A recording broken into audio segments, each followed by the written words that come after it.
A geração de hoje não se relaciona, eu digo em relacionamento amoroso e parceiro, não se relaciona como nossos pais ou como nossos avós. É diferente.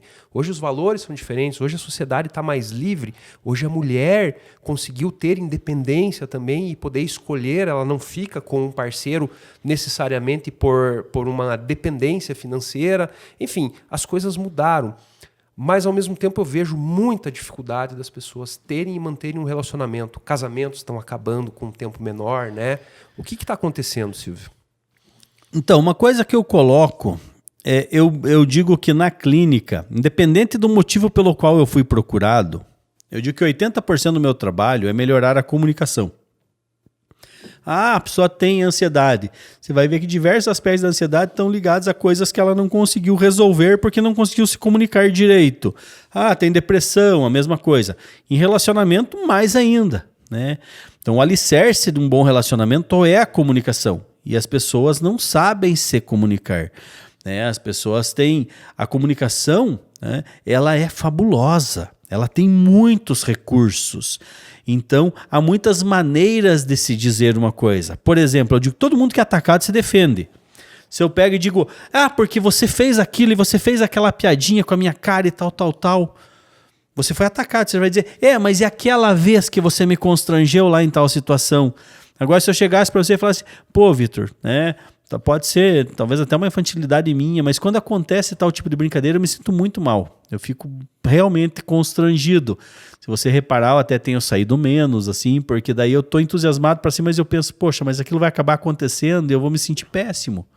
Veja, é completamente diferente. Eu falei da mesma questão, só que eu não te joguei na cara, eu não apontei o dedo, eu não fiz apontado. Você levantar um muro antes de perceber o conteúdo.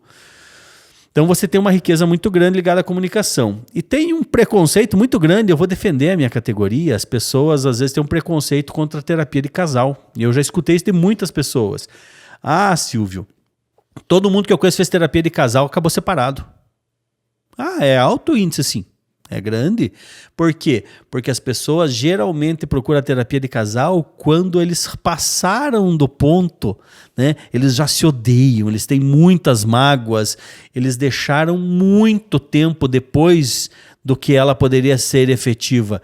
Então, muitas vezes eu atendo o casal conjunto, não, a gente quer batalhar. Daí quando eu vou na sessão individual, um deles diz, Silvio, para mim deu, eu não quero tentar nada. Eu não quero, eu não aguento mais essa pessoa.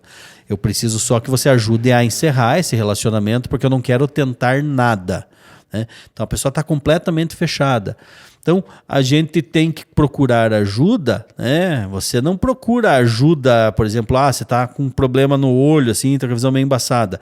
Você não espera ficar cego para ir no oftalmo. Tipo, começou a incomodar esse troço, eu já vou no oftalmo. E a terapia de casal, as pessoas arrastam ela até o extremo da indisposição, né? Ela é incrível.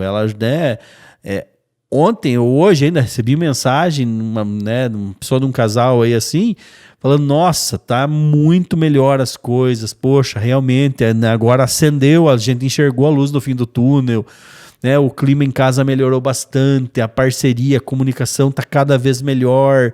É bonito isso, mas as pessoas procuraram antes de ser extremo, né? O problema é que a gente deixa para procurar recursos quando esse recurso às vezes não tem. Qualquer doença vai ser assim, né? Então a pessoa sentiu um carocinho no seio. Se ela esperar um ano e meio, 2 anos, aquilo se alastrou de um modo brutal, né? Eu trabalhei na oncologia por anos.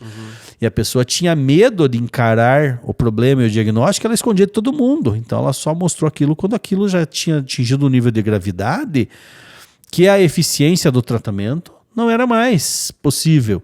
Você pega, por exemplo, você sabe qual que é a chance de cura de um câncer de próstata descoberto não numa fase já tão avançada, mesmo que seja razoavelmente avançada? Você tem ideia? Altíssimo. Mais de 99%. Olha só. Nós homens não morremos de câncer de próstata, nós homens morremos por ser cabeça dura e preconceituoso, de não se submeter ao exame. Então daí quando pipocou um monte de problema, daí você vai, mas às vezes, daí já passou do ponto em que o tratamento vai conseguir te proporcionar a cura, né? Porque você esperou muito tempo do primeiro sintoma até procurar. Então, às vezes, a gente pega aí na questão de relacionamento amoroso, primeiro, Relacionamento nenhum vai ser saudável e duradouro se não tiver boa comunicação. Ele vai pipocar aí assim de algum modo em algum momento. E essa questão das pessoas procurarem ajustes quando as coisas já se tornaram insuportáveis, né? Muitas vezes já não há mais, alguma das partes já jogou a toalha. E também, já pegando carona nesse assunto, quando que a pessoa tem que entender que realmente aquele relacionamento chegou ao final e que ela precisa recomeçar, né? Com todas as dificuldades e desafios, né? Mas isso também é uma realidade a ser enfrentada, né? Então, é o que eu digo. As pessoas veem assim, que a pessoa vai fazer terapia de casal para se separar. Eu não sei, eu nunca conheci um psicólogo que tenha prazer em separar pessoas. Poxa, a grande satisfação profissional é você conseguir restabelecer aquele casal de um modo saudável, de um modo bom. Então isso é o que nos traz gratificação. Às vezes não é possível, nem sempre será possível. Então eu sempre digo, o divórcio deveria ser considerado um termo de exceção. Quando você tentou tudo e tentando tudo, nenhuma das coisas foi suficiente para tornar aquilo minimamente saudável. Então, não há o que fazer. Poxa, você procurou ajuda, as pessoas se empenharam e não conseguiram virar o jogo. Então, quando você vai para a terapia, a gente tenta inúmeros modos de se comunicar, inúmeros recursos, inúmeras alternativas. Né? Mas não existe uma quantidade ilimitada de possibilidades de ação. Então, chega uma hora que o arsenal, né, de ferramentas nosso ali se esgota. E essas pessoas continuam vivendo muito mal. Então, né, isso mostra, até facilita, porque mostra para elas, foi tentado de tudo, mas não dá, né? Então a gente consegue muitas vezes produzir que eles consigam ter mais consciência de que não tem como caminhar juntos, né? Porque ambos sabem que fizeram tentativas, né, tudo que foi possível. Então esse é o ponto, assim, quando os recursos se esgotam e mesmo assim a qualidade do relacionamento não volta a se elevar de um modo minimamente suficiente. Obrigado por ter assistido esse corte do podcast Vitão e Companhia. O link para o episódio completo está aqui embaixo, na descrição. Se inscreva no canal e ative o sininho.